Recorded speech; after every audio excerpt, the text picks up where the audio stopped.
Welcome to this explainer. We're going to dive right into the fundamental physics of the world around us and demystify exactly how matter transitions between its different physical forms. I mean, if you've ever just looked at the world and wondered why some things are hard as rock, others flow smoothly like water, and some are just completely invisible to the naked eye, well, you're in the exact right place. We are going to break down the science behind the substances that make up, literally, our entire universe.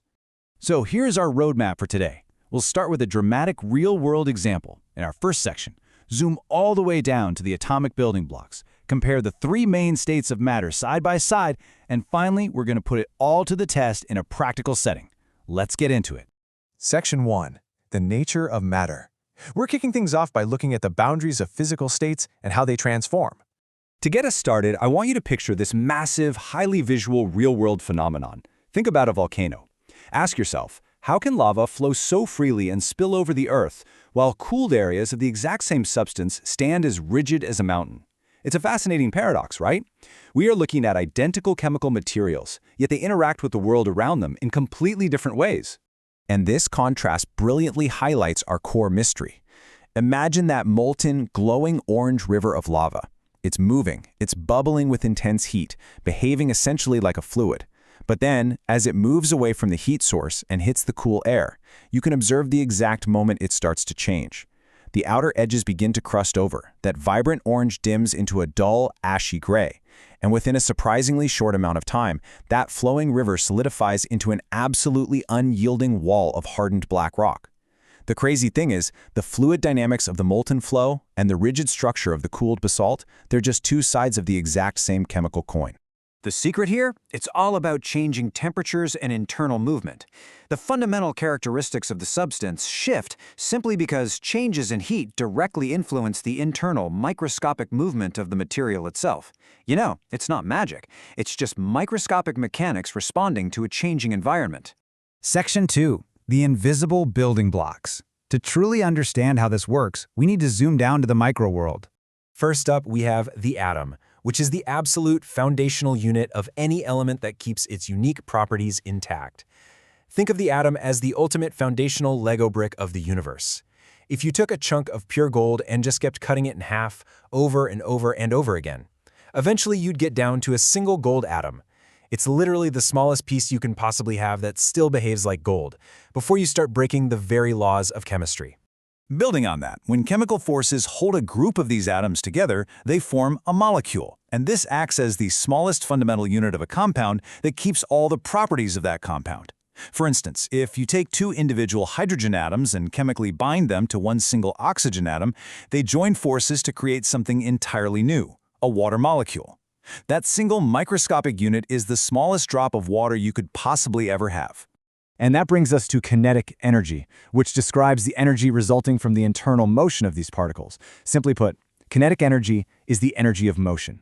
And here's the really fascinating part. Those atoms and molecules, they are never just sitting perfectly still. Never. Think of it as a constant, invisible, kinetic dance happening inside every single substance. Depending on the heat, sometimes it's a slow, tight vibration, and other times it's a totally wild, chaotic, high-speed movement. Section 3. Comparing the three states. Now that we have our core vocabulary, let's use this micro lens to directly compare solids, liquids, and gases. Let's walk through this progression, because it really makes the whole thing click. Starting with a solid, the atoms here have very low kinetic energy. They're packed tightly together, basically just vibrating in place. And that is exactly why a solid has a rigid structure, a fixed shape, and a fixed volume. I mean, you can't squeeze a solid rock into a smaller size, right? But if we add heat, we increase that kinetic energy and transition to a liquid. Now the molecules have enough energy to break free from that rigid structure and slide past one another. This allows a liquid to flow and take the shape of whatever container you pour it into, even though its total volume stays exactly the same. Finally, crank that energy up even higher and we hit a gas. In this state, the molecules are moving so fast and so chaotically that they completely break apart. They bounce around with incredibly high kinetic energy, expanding infinitely to fill whatever shape and whatever volume they're contained in. I want you to connect this directly to your environment right this second. The rigid, solid screen in front of you, with its fixed shape and tightly packed molecular structure, and the invisible gas filling your lungs with its high kinetic energy atoms bouncing around freely, They are completely governed by these exact same rules. It is honestly incredible to realize that the fundamental difference between the screen you can touch and the air you breathe, it simply comes down to the internal movement of their invisible particles. Section 4. Putting it to the test. Science is all about observation, so let's look at how you can test this at home. So, if you want to test this yourself, you can set up a super simple DIY experiment called It's in the Bag. The goal is to clearly differentiate between these phases by comparing 3 different materials and observing their volume and shape firsthand. It's really easy. You just take a solid object, like a rock or a wooden block, and put it in a sealed clear bag. Then fill a second bag with a liquid, like water. And finally, just blow air into a third bag and seal it up. By squeezing and moving these bags around, you can directly physically observe how the solid completely retains its rigid shape, how the liquid adapts to the shape of the bag but keeps its volume, and how the gas can be compressed and reshaped entirely. So, as we wrap up this explainer, I want to leave you with one final provocative thought. If kinetic energy never truly stops, how fast are the molecules moving in the objects right in front of you? Seriously, next time you look around, keep pondering the invisible, continuous motion hidden inside every single everyday object you see. The world is so much more active than it appears on the surface. Thanks for joining me today, and keep exploring.